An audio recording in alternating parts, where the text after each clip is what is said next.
धोखेबाज। तो कहानी शुरू होती है। ग्योंगजू की गलियों में हल्की बारिश हो रही थी। आसमान से टपकती बूंदें सड़क पर नर्म धुन की तरह गिर रही थीं। एक छोटी सी किताबों की दुकान, सफ़ों की खामोशी, अपने पुराने लकड़ी के बोर्ड के नीचे चुपचाप खड़ी थी, जैसे वक्त के किसी पुराने किस्से की गवाह हो। दुकान के भीतर हल्की पीली रोशनी जल रही थी और खिड़की से भाप लगी हुई थी। यून सेओ, एक शांत और गहरी आंखों वाली लड़की, अपने छोटे से स्टूल पर बैठी किताबों को अलमारी में सजाने में लगी थी।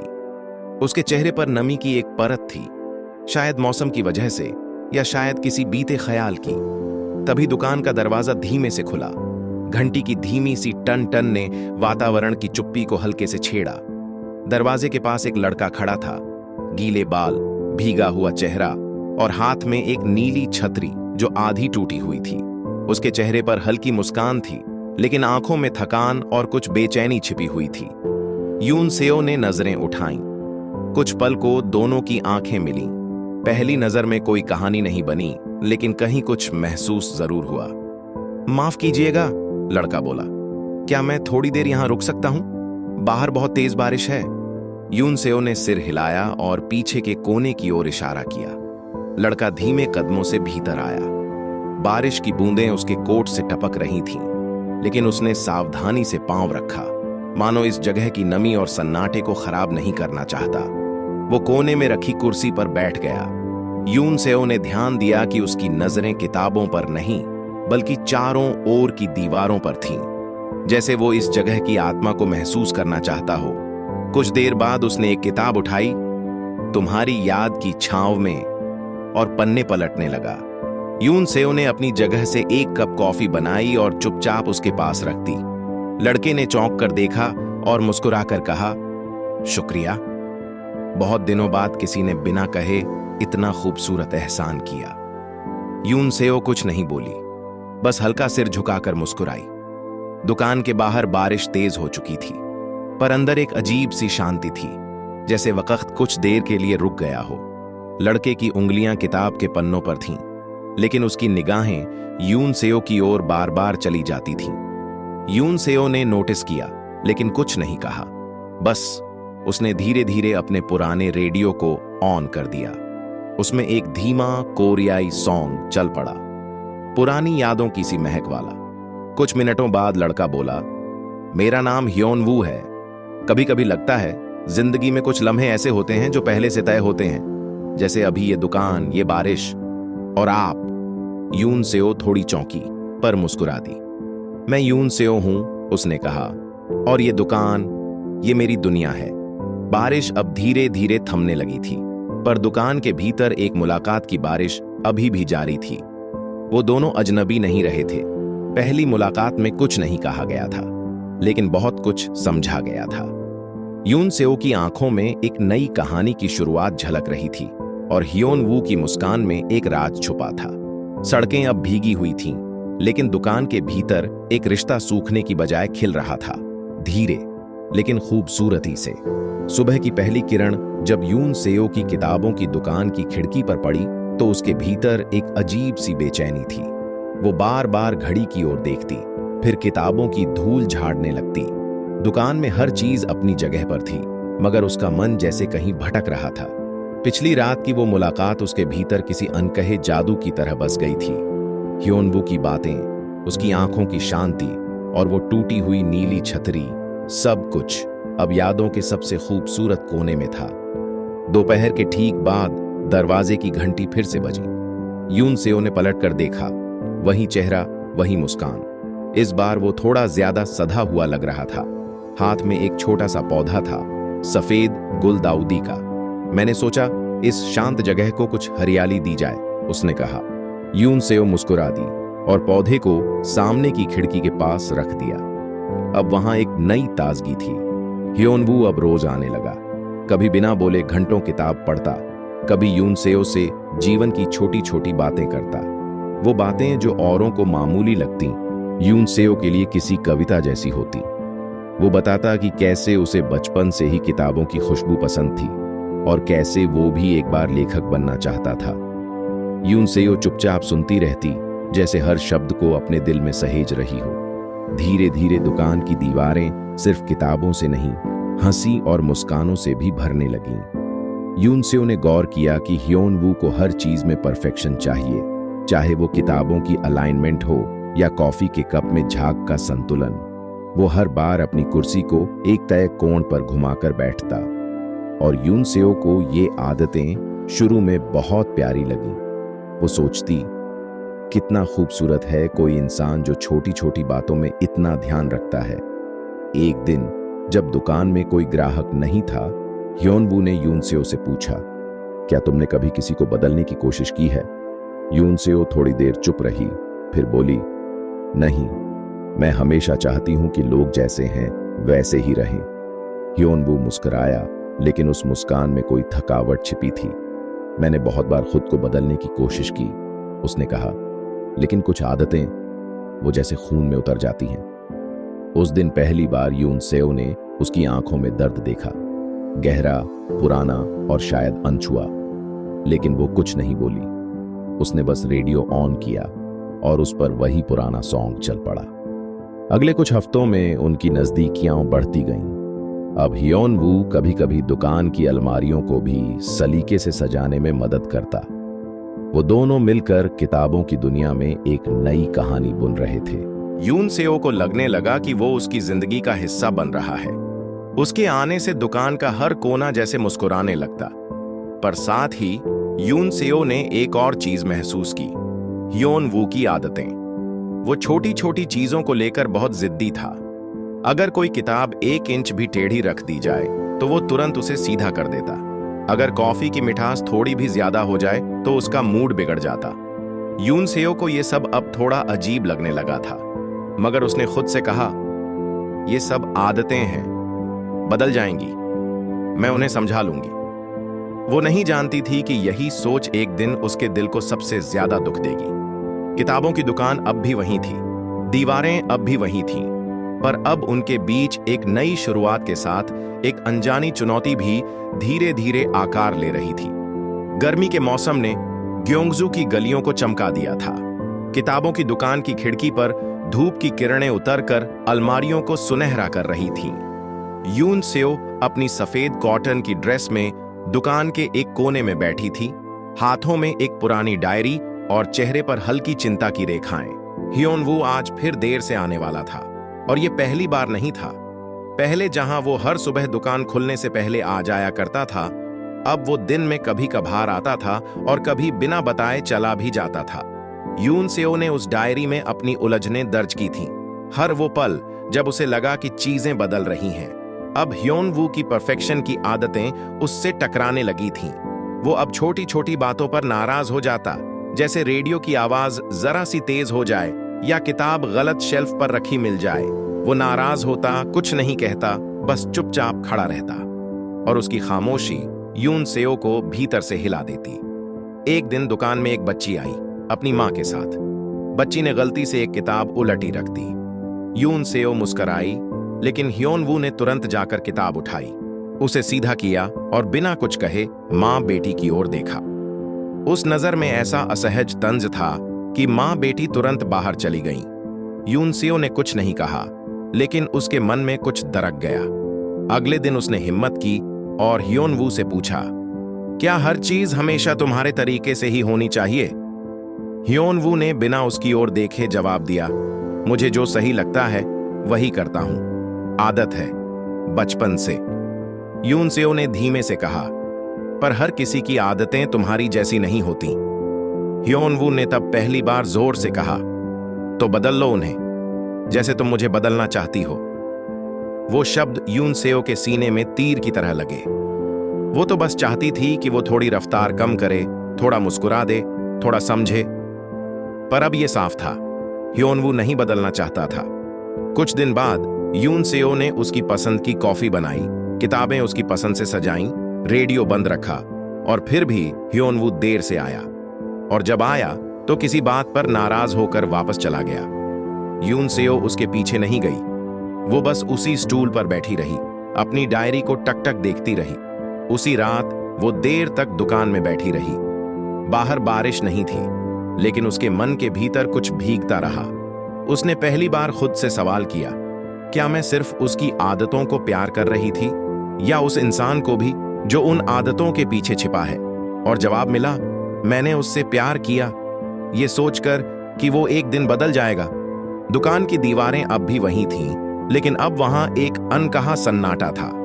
हर चीज सही जगह पर थी, लेकिन फिर भी सब बिखरा हुआ लगता था। यून सेओ के भीतर एक संघर्ष चल रहा था, उम्मीद और हकीकत के बीच। और उसी चुप्पी में कहीं दूर से रेडियो की पुरानी धुन कानों में पिघल गई, वही गाना जो उस पहली बारिश वाली मुलाकात में बजा था, मगर इस बार उसकी मिठास में एक कड़वाहट घुली थी। यून सेओ ने एक गहरी सांस ली और अपनी डायरी में लिखा, शायद कुछ आदतें नहीं बदलती, लेकिन प्यार भी हर बार उन्हें सह नहीं सकता। वह सुबह कुछ अलग थी। आसमान बिल्कुल साफ था, धूप तेज थी, लेकिन हवा में अजीब सी ठंडक थी। यून सेओ ने दुकान खोली तो हर चीज को अपनी जगह पाया, जैसे कोई बाहरी तूफान उसके भीतर के तूफान को नकार रहा हो। पिछले कुछ दिनों की खामोशी अब उसकी आदत बन चुकी थी। ह्योन वू नहीं आया था, न उसने कोई संदेश छोड़ा था। दुकान अब पहले जितनी जीवंत नहीं थी, लेकिन यून सेओ फिर भी हर दिन वही काम करती। किताबों की धूल साफ करना, कॉफी बनाना, पौधे को पानी देना और उस खाली कुर्सी को देखते रहना। एक दोपहर जब सूरज सीधा दुकान के भीतर तक झांक रहा था, ह्योन वू अचानक आ गया। चेहरा थका हुआ था, बाल बिखरे हुए और आंखों में कोई अजीब सी बेचैनी थी। यून सेओ ने कुछ नहीं पूछा, उसने बस एक कप कॉफी सामने रख दी। ह्योन वू ने पहला घूंट लिया और बिना कुछ बोले खिड़की की तरफ देखने लगा। कुछ पल बीते, फिर उसने कहा, मैं कल अपनी मां से मिलने गया था। यून सेओ ने सिर उठाकर उसकी ओर देखा। ह्योन वू की आवाज धीमी थी, जैसे खुद से बात कर रहा हो। मां ने फिर से वही कहा, तुम चीजों को ज्यादा कंट्रोल करते हो, इसलिए रिश्ते नहीं टिकते। और मैं कुछ नहीं बोल पाया। यून सेओ ने धीरे से पूछा, क्या तुम मानते हो ऐसा है? ह्योन वू ने आंखें बंद की और बोला, शायद, पर मुझे लगता है ये मेरी आदत नहीं, मेरी जरूरत है। मुझे सब कुछ अपनी जगह चाहिए ताकि अंदर का खालीपन संभाला जा सके। यून सेओ चुप रही। ये पहली बार था जब ह्योन वू ने अपनी आदतों के पीछे की वजह को खुद स्वीकारा था। उसकी आंखों में कोई लड़ाई थी, खुद से, अपने अतीत से और शायद उसके प्यार से भी। कुछ देर बाद ह्योन वू उठा और कहा, मैं कुछ दिन के लिए शहर से बाहर जा रहा हूं, सोचने के लिए, खुद को समझने के लिए। यून सेओ ने बस इतना कहा, ठीक है। उसके जाने के बाद दुकान फिर से वही बन गई, शांत, व्यवस्थित और अकेली। यून सेओ अब दिन के समय ग्राहकों से हंसकर मिलती, लेकिन रात को डायरी के पन्ने भरती। वो हर दिन की शुरुआत एक उम्मीद से करती कि शायद आज ह्योन वू लौट आए, लेकिन हर शाम वही खाली कुर्सी उसे हकीकत की याद दिला देती। एक दिन एक नया ग्राहक आया। उसने यून सेओ से एक किताब मांगी जो बहुत पुरानी थी। यून सेओ ने जब शेल्फ की ओर देखा तो किताब वहीं थी, उस जगह जहां ह्योन वू ने उसे अपने हाथों से रखा था। उस किताब को उठाते ही जैसे उसके हाथों में ह्योन वू की छुअन लौट आई हो। उसने किताब ग्राहक को देते वक्त खुद को रोकते हुए पाया, जैसे किसी की आखिरी निशानी जाने से रोक रही हो। रात को उसने खिड़की के पास रखे पौधे को देखा। अब उसमें कुछ सूखे पत्ते आ गए थे। यून सेओ ने उन्हें धीरे से तोड़ा और पानी डाला। फिर उसी स्टूल पर बैठकर डायरी खोली और लिखा, कभी कभी किसी की आदतें नहीं, उसकी वजहें समझने की जरूरत होती है। लेकिन क्या प्यार किसी की वजहों को हमेशा सह सकता है? बाहर हवा चलने लगी थी। खिड़की से हल्का सा पर्दा हिला। यून सेओ की आंखें बंद थीं और उसके भीतर कहीं कोई जवाब खोजने की कोशिश चल रही थी। एक ऐसा जवाब जो शायद तब मिलेगा जब ह्योन वू लौटेगा, या शायद कभी नहीं। सर्दियों की पहली ठंडी हवा ग्योंगजू की गलियों से गुजरने लगी थी। यून सेओ ने अपनी दुकान की खिड़कियों पर हल्की सी सफेद चादर जमी देखी। हर सुबह की तरह उसने पौधों को पानी दिया, अलमारियां झाड़ी, लेकिन आज उसका मन कहीं और भटका हुआ था।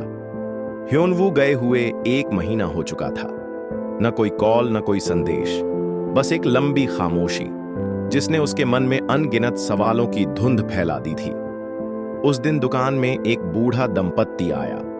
दोनों हाथों में एक पुरानी फोटो थी जिसमें वे अपनी जवानी के दिनों में मुस्कुराते हुए खड़े थे। उन्होंने यून सेओ से वही किताब मांगी जिसमें वे एक बार साथ पढ़े थे। यून सेओ ने मुस्कुराकर उन्हें अंदर बुलाया और किताब खोजने लगी। जब उन्होंने किताब ली और धन्यवाद कहा तो बूढ़ी महिला ने मुस्कुराते हुए कहा, हम हर साल यहाँ आते हैं ताकि उन दिनों को दोबारा जी सकें, क्योंकि वक्त भले बदल जाए, प्यार की यादें नहीं बदलती। यून सेओ कुछ पल के लिए चुप रही, फिर धीरे से पूछा, क्या प्यार को टिके रहने के लिए समझौता करना पड़ता है? बूढ़ा व्यक्ति मुस्कुराया, हर रिश्ते में एक ना एक किसी को झुकना ही पड़ता है, पर जब दोनों एक दूसरे के घावों को पहचान लें तब वो झुकना बोझ नहीं, अपनापन बन जाता है। उस रात यून सेओ ने अपनी डायरी के पन्नों को देखा। उसने सोचा, क्या उसने ह्योनवू के घावों को कभी समझा, या क्या ह्योनवू ने उसके धैर्य को कभी देखा? उसने खुद से पूछा, क्या वो अब भी उसका इंतजार कर रही है, या अब सिर्फ आदत बन चुका है उसका लौट आने का ख्याल? अगली सुबह यून सेओ दुकान पर जल्दी पहुंच गई। आसमान बादलों से ढका हुआ था और हवा में बरसात की गंध थी। तभी दरवाजे की घंटी बजी। वो पलटी और सामने वही चेहरा था, ह्योनवू। चेहरा पहले से ज्यादा थका हुआ, आंखों में नींद और पछतावे की परछाइयां। वो कुछ पल वहीं खड़ा रहा, जैसे यकीन न हो कि यून सेओ उसे देखकर कुछ बोलेगी, लेकिन यून सेओ ने कुछ नहीं कहा। उसने बस धीरे से दरवाजा और खोल दिया। ह्योनवू ने धीमे कदमों से अंदर प्रवेश किया और उसी स्टूल पर बैठ गया जहां वो पहले बैठा करता था। कुछ देर तक दोनों चुप रहे। फिर उसने कहा, मैंने बहुत कुछ सोचा और बहुत कुछ समझा भी। यून सेओ ने उसकी ओर देखा। वो आगे बोला, मुझे लगा था कि मैं चीजों को कंट्रोल करके सब सही कर लूंगा, लेकिन मैं खुद से हारता गया। तुम्हारे सब्र को मैंने मजबूरी समझा और अपनी आदतों को जरूरत, लेकिन अब समझ में आया कि आदतें अगर रिश्तों को तोड़ने लगें तो वो जरूरत नहीं, जहर बन जाती हैं। यून सेओ की आंखों में नमी थी, लेकिन उसने कोई आंसू नहीं गिरने दिया। उसने सिर्फ इतना कहा, मैंने हमेशा चाहा कि तुम बदलो, लेकिन अब लगता है शायद मुझे खुद को भी समझना था। दोनों के बीच कुछ टूटा नहीं था, लेकिन कुछ जुड़ा भी नहीं था।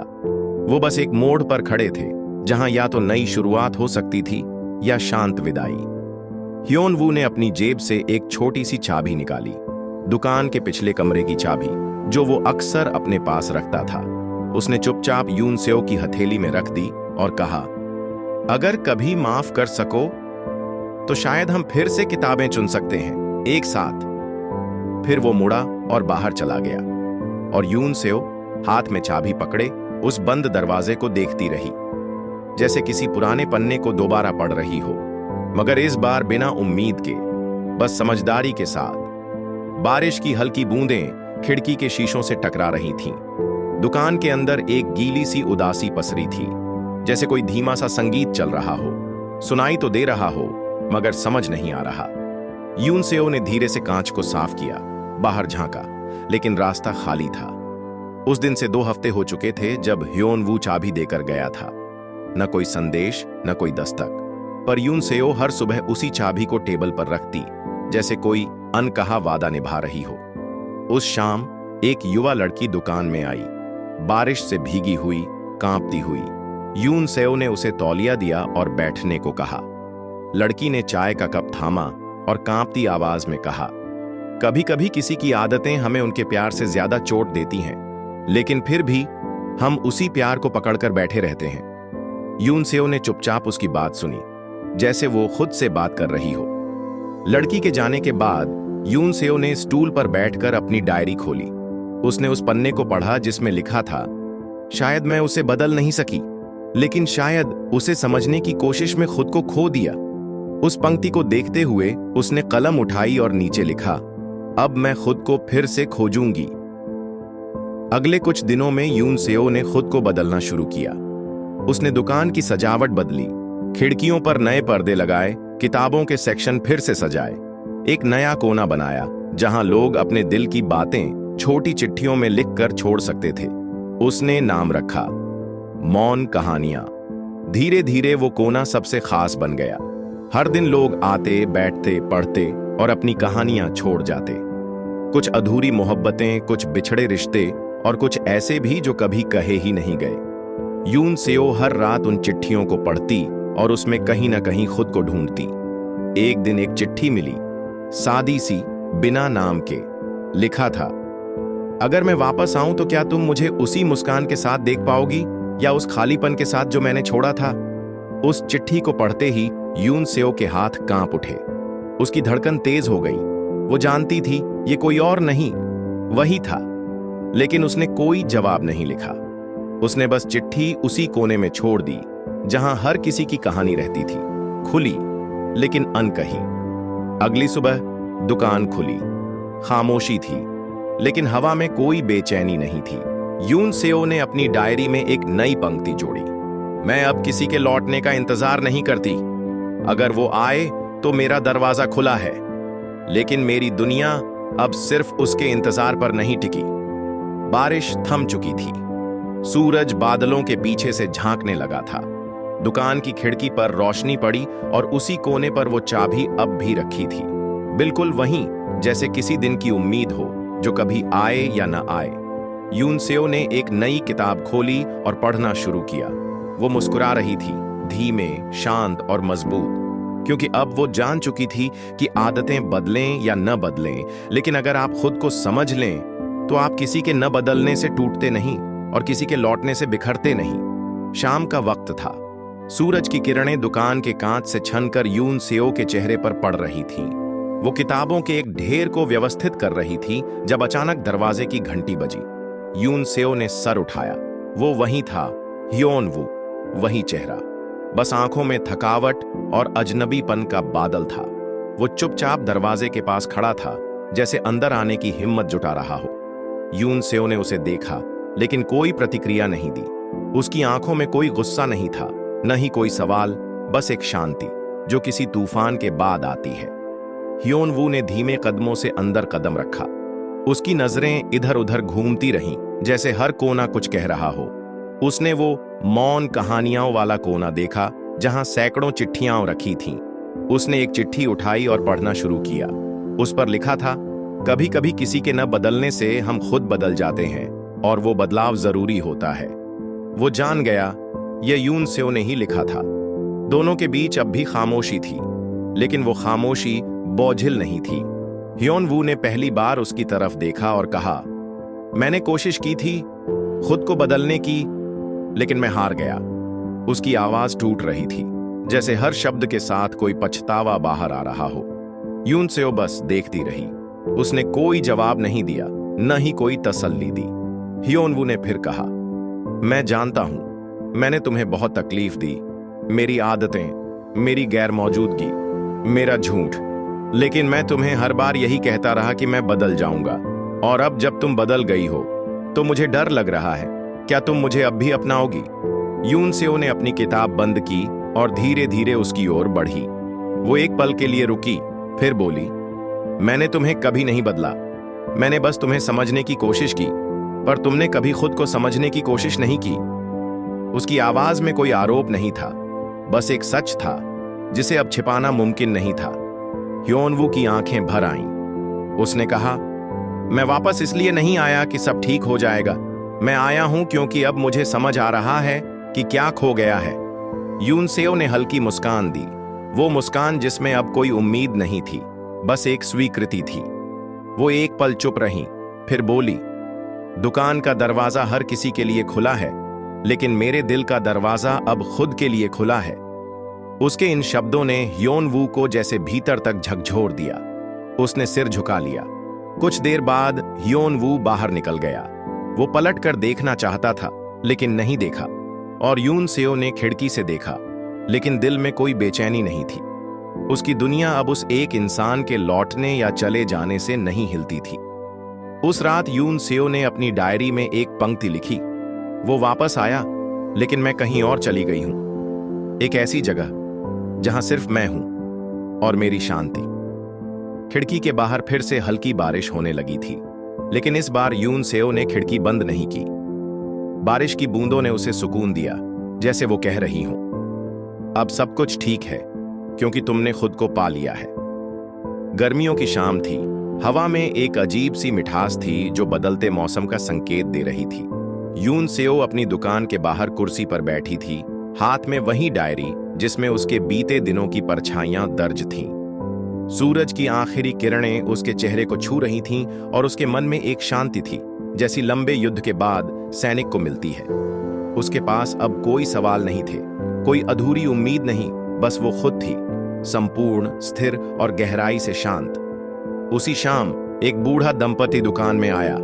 उनकी चाल धीमी थी, पर आंखों में चमक थी। वे किताबों के एक कोने में बैठ गए और चुपचाप साथ पढ़ने लगे। यून सेओ उन्हें देखती रही। उन दोनों की खामोशी में भी संवाद था, जैसे हर पन्ना उनके बीच एक नया रिश्ता जोड़ रहा हो। वो दृश्य देखकर यून सेओ की आंखें भर आईं। ये वो प्रेम था जो आदतों से परे था, जो समय की परीक्षा में खरा उतरा था। दंपति ने दुकान छोड़ने से पहले यून सेओ से कहा, तुम्हारी दुकान में बहुत सुकून है, जैसे दिल के किसी पुराने कोने को सहारा मिल गया हो। यून सेओ ने मुस्कुराकर सिर हिलाया। उस मुस्कान में अब न दिखावे की कोशिश थी, न किसी और के लिए कुछ बनने की मजबूरी। वो बस थी, वैसी जैसी वो है।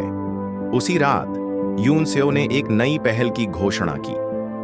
खुद से मुलाकात, एक साप्ताहिक ग्रीष्मकालीन गोष्ठी जहां लोग अपने दिल की बातें बांट सकें।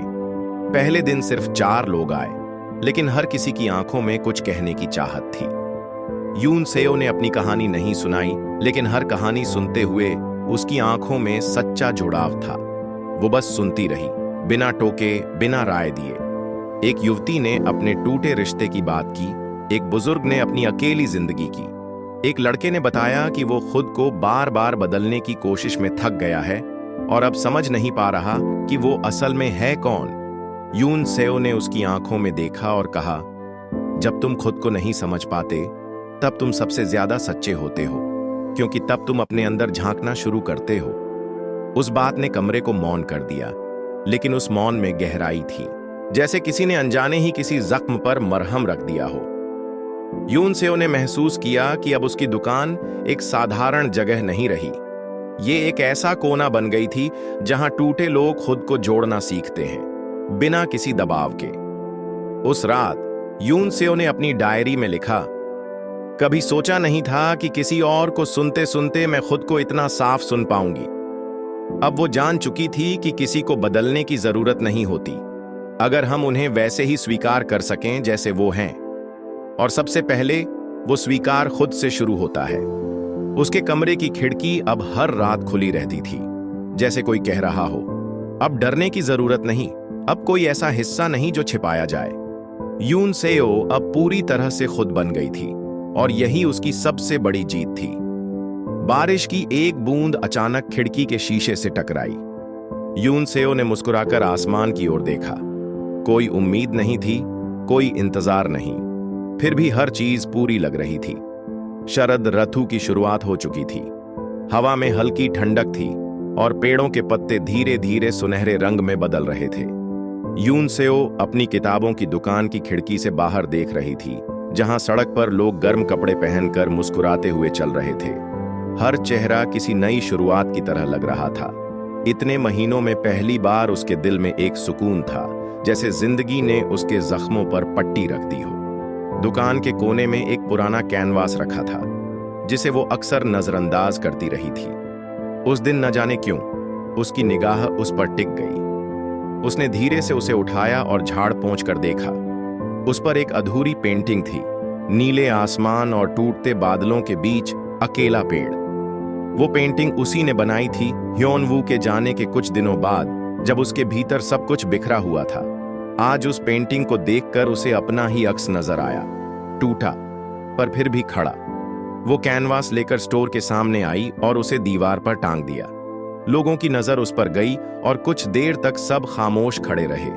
फिर एक लड़की बोली, ये पेड़ मैं हूं, शायद हम सब कभी ना कभी ऐसे ही होते हैं। यून सेओ मुस्कुराई।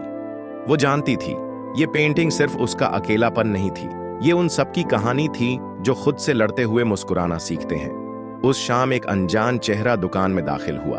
वो युवक धीमी चाल से अंदर आया, जैसे हर कदम पर कोई बोझ हो।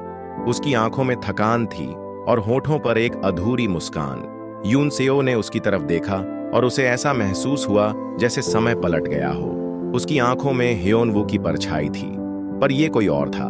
एक ग्राहक, एक अनजान राही, लेकिन फिर भी कुछ था उसमें जो अजनबी नहीं लगता था। उसने एक किताब मांगी, खुद को खोजने की राह। यून सेओ ने उसे किताब दी और पूछा, तुम खुद को खो चुके हो? लड़के ने सिर झुका लिया और बोला, नहीं, बस अब ढूंढना चाहता हूं। उस एक वाक्य ने यून सेओ के भीतर कुछ तोड़ दिया। उसने पहली बार किसी और की आंखों में वो खोया हुआपन देखा जो कभी उसकी अपनी आंखों में था। उस दिन के बाद वो लड़का रोज आने लगा। दोनों के बीच कोई नाम नहीं, कोई सवाल नहीं, सिर्फ किताबें, कहानियां और खामोशी थी। यून सेओ को अब समझ आ गया था कि रिश्ता सिर्फ साथ होने से नहीं बनता, बल्कि उस समझ से बनता है जो बिना कहे भी महसूस की जा सके। एक दिन लड़के ने उससे पूछा, अगर कोई हमेशा देर से समझे तो क्या माफी के काबिल होता है? यून सेओ ने उसकी तरफ देखा, मुस्कुराई और बोली, अगर किसी ने खुद को समझ लिया तो वो किसी और की माफी का मोहताज नहीं रहता। उस दिन उसके शब्दों ने न सिर्फ लड़के को बल्कि उसे खुद को भी एक नई दिशा दी। उस रात यून सेओ ने उस अधूरी पेंटिंग के नीचे एक नई रेखा खींच दी, एक उड़ता हुआ पंछी। अब पेड़ अकेला नहीं था, अब वो उड़ान के लिए तैयार था, जैसे वो खुद। उसे अब ह्योन-वू की जरूरत नहीं थी। उसने अपने भीतर वो ताकत ढूंढ ली थी जो किसी की आदतों को नहीं बदलती पर खुद को मजबूत बना देती है। यून सेओ अब पूरी तरह तैयार थी जिंदगी से दोबारा मिलने के लिए। वसंत की पहली सुबह थी। सूरज की किरणें खिड़की से झांक रही थीं और हल्की हल्की रोशनी यून सेओ के चेहरे पर पड़ रही थी। उसने अपनी आंखें खोलीं और गहरी सांस ली, जैसे हवा में कोई नया वादा घुल गया हो। किताबों की दुकान अब पहले जैसी नहीं रही थी। अब वहां सिर्फ किताबें नहीं थीं, वहां हर कोने में उसकी आत्मा, उसकी मुस्कान और उसकी नई शुरुआत की झलक बस चुकी थी। दुकान के बाहर बोर्ड पर उसने एक नई लाइन लिखी थी, हर अंत एक नई कहानी की शुरुआत है। उस पंक्ति को पढ़ते हुए लोग ठहर जाते, मुस्कुराते और फिर अपने अपने रास्ते पर बढ़ जाते। किसी के दिल में कोई अधूरी कहानी थी, किसी की आंखों में कोई टूटा सपना, लेकिन यून सेओ जानती थी अब वो सब कुछ बदल सकती है, क्योंकि उसने खुद को बदल लिया था। उसी दिन दोपहर के वक्त एक जाना पहचाना चेहरा फिर से दुकान में दाखिल हुआ। ह्योन-वू था वो, कुछ बदला बदला, कुछ थका हुआ और बहुत कुछ पछताता हुआ। उसकी आंखों में वो चमक नहीं थी जो कभी यून सेओ को दीवाना बना देती थी। अब वो सिर्फ एक अजनबी जैसा लगा जो किसी पुरानी गलती की माफी मांगने आया हो। यून सेओ, उसकी आवाज धीमी थी, क्या तुम मुझे माफ कर पाओगी? यून सेओ ने उसकी आंखों में देखा। उन आंखों में अब न मोह था न उम्मीद, बस एक सवाल था जो जवाब चाहता था। उसने कुछ देर चुप रहकर कहा, माफ करना मुश्किल नहीं है ह्योन-वू, लेकिन फिर उसी जगह लौटना जहां दिल टूटा था वो अब मुमकिन नहीं। ह्योन-वू का चेहरा झुक गया। उसने माना उसे बहुत देर हो चुकी थी। और यून सेओ, वो अब एक ऐसी औरत थी जो जानती थी कि अपनी कीमत पर किसी को अपनी जिंदगी में वापस लाना सच्चा प्यार नहीं होता। ह्योन-वू चला गया, बिना किसी शोर, बिना किसी वादे के। और यून सेओ, उसने अपनी दुकान के अंदर जाकर चाय बनाई, अपनी पसंदीदा किताब निकाली और उसी खिड़की के पास बैठ गई जहां से दुनिया का हर रंग अब उसे नया लगता था। शाम ढली तो वो लड़का फिर दुकान में आया, वही जो चुपचाप किताबें लेता और कुछ कहे बिना चला जाता। आज उसने कुछ कहा, तुम्हारी मुस्कान में कुछ अलग है आज। यून सेओ मुस्कुरा दी, क्योंकि अब मैं खुद को जान चुकी हूं।